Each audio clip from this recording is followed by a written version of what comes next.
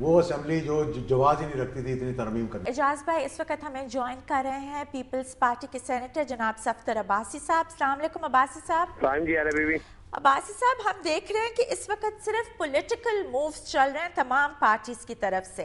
اور ڈیموکریسی کو اسٹرینتھن کرنے کے لیے کچھ بھی نہیں ہو رہا. جیسے انٹرو پارٹی پولز بھی اب بند ہو گئے ہیں, party head has become all powerful. تو آپ اس پہ کیا کہیں گے؟ میں تو سمجھتا ہوں کہ پہلے تو یہ 85 کے اندر جب یہ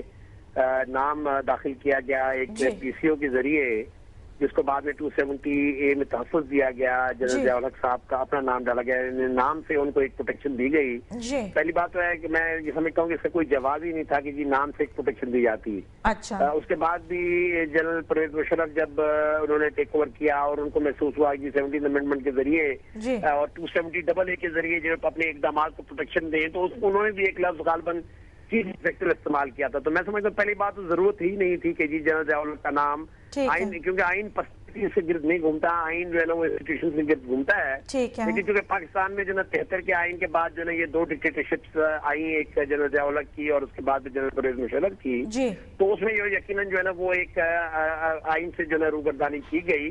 لیکن میرے خیال میں پہلے یہ ہونا ہی نہیں چاہیے تھا. لیکن اب جبکہ یہ چیز نکالی گئی ہے تو میں سمجھتا ہوں جیسے ضیاء الحق صاحب خود ہی تسلیم کر رہے ہیں کہ جی یہ اس کا کوئی جواز نہیں تھا, تو میں سمجھتا ہوں کہ ایک اچھا اقدام ہے کہ جی کسی بندے کا یا کسی شخص کا جو ہے نام سے ذکر ہے آئین کے اندر, تو وہ جو نا ایک چیز جو نا ختم کر کے اور اس کو آئین کو جو نا کسی پرٹیکولر شخص سے کسی آرٹیکل میں ایٹریبیوشن جو تھی وہ ختم کر دی گئی. تو میں سمجھتا ہوں کہ یہ تو ایک اپنی جگہ ایک چیز ہے. بنیادی طور پہ میں اس چیز کو دیکھ رہا ہوں کہ پاکستان کے اندر جب 73 کا آئین بنا اور اس کے بعد 2 دفعہ جو نا اس سے روگردانی کی گئی, 2 دفعہ جو نا اس ملک کے اندر مارشل لاء لگا, لیکن اس کے باوجود بھی لیکن جی ہر مارشل لاء کے اندر وہی سیاستدان ہیں اور وہی اسمبلیز ہیں جو ان کو زور دیتی ہیں اور جس کے تھرو وہ امینڈمنٹس کرتے ہیں. آپ مجھے یہ بتائیں کہ 18ویں ترمیم سے پارٹی سربراہ جو ہے وزیر اعظم کو بھی برطرف کر سکتا ہے, تو ڈو یو تھنک کہ ایک پارٹی پریزیڈنٹ کو اتنا سیکیور کرنے کی ضرورت تھی؟ اگر آپ میری سن لیں, وہ یہ کہ جی یہ پاکستان کے اندر جو ہے نا باوجود ان دونوں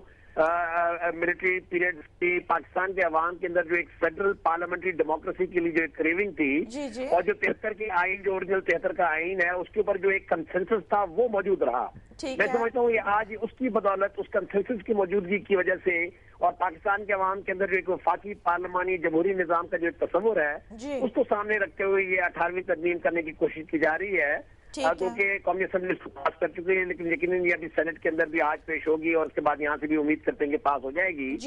تو اس کے اندر جو ہے نا بنیادی طور پہ 2 چیزوں کو ایڈریس کیا گیا ہے. ایک چیز تو ہے جو وہ پاور جو پریزیڈنشل پاورز ہیں ان کو پارلیمنٹ کی طرف منتقل کرنا, اور پھر پاکستان کے اندر پروونشل اٹانومی کے حوالے سے جو ہے نا کچھ فیصلے کرنا, اور اس کے علاوہ کچھ چیزیں ایسی ہیں جو کہ جوڈیشری کی اپوائنٹمنٹ سے ریلیٹ کرتی ہیں, اور وہ پاکستان کی میں سمجھتا ہوں کہ اس وقت جو یہ 18ویں ترمیم جس طرح سامنے آئی ہے اس کے اندر جو ہے یقیناً جو ہے نا آنے والے جو بنیادی بات جو پاکستان کا جو آئین کا فیڈرل ڈیموکریٹک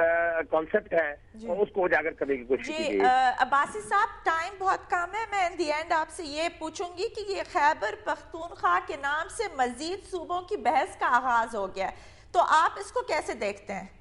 دیکھیں جی وہ بھی آئین پر درج ہے کہ جی کس طریقے سے صوبے بنیں گے. آپ سینیٹر ہیں اور سینٹ میں 2 امینڈمنٹس موو ہوئی ہیں سرائے کی صوبے اور بہاولپور صوبے کے لیے, تو آپ اس کو کیسے دیکھتے ہیں؟ دیکھیں جی میں تو اس میں ابھی فرینکلی جو ہے نا پاکستان پیپلز پارٹی نے اس حوالے سے جو ہے نا ان کا یہی کہنا ہے کہ جی جب صوبوں کی تقسیم ہوگی تو وہ کنسرن پروونشل اسمبلیز جو ہے نا وہ آئین کے اندر درج ہے کہ جی ان کی انپٹ اس میں ضروری ہے. تو میں سمجھتا ہوں کہ یہ یقیناً ایشوز اپنی جگہ موجود ہیں, میں یہ نہیں کہوں گا کہ ایشو نہیں ہے, ہزارہ کا بھی ایشو اپنی جگہ ہے, سرائے کی صوبے کا بھی ہے, بہاولپور صوبے کا بھی ہے, لیکن آئندہ آنے والے دنوں میں کس طرح اس کو ٹیکل کیا جائے یقیناً وہ آئین اور قانون کے مطابق ٹیکل ہونا چاہیے. Thank you very much Safdar Abbasi sahab for being with us here today. ناظرین یہاں پہ ہم لیں گے ایک بریک, اور بریک کے بعد ہم اعجاز الحق صاحب سے گفتگو کا سلسلہ کنٹینیو کریں گے, ہمارے ساتھ رہیے گا.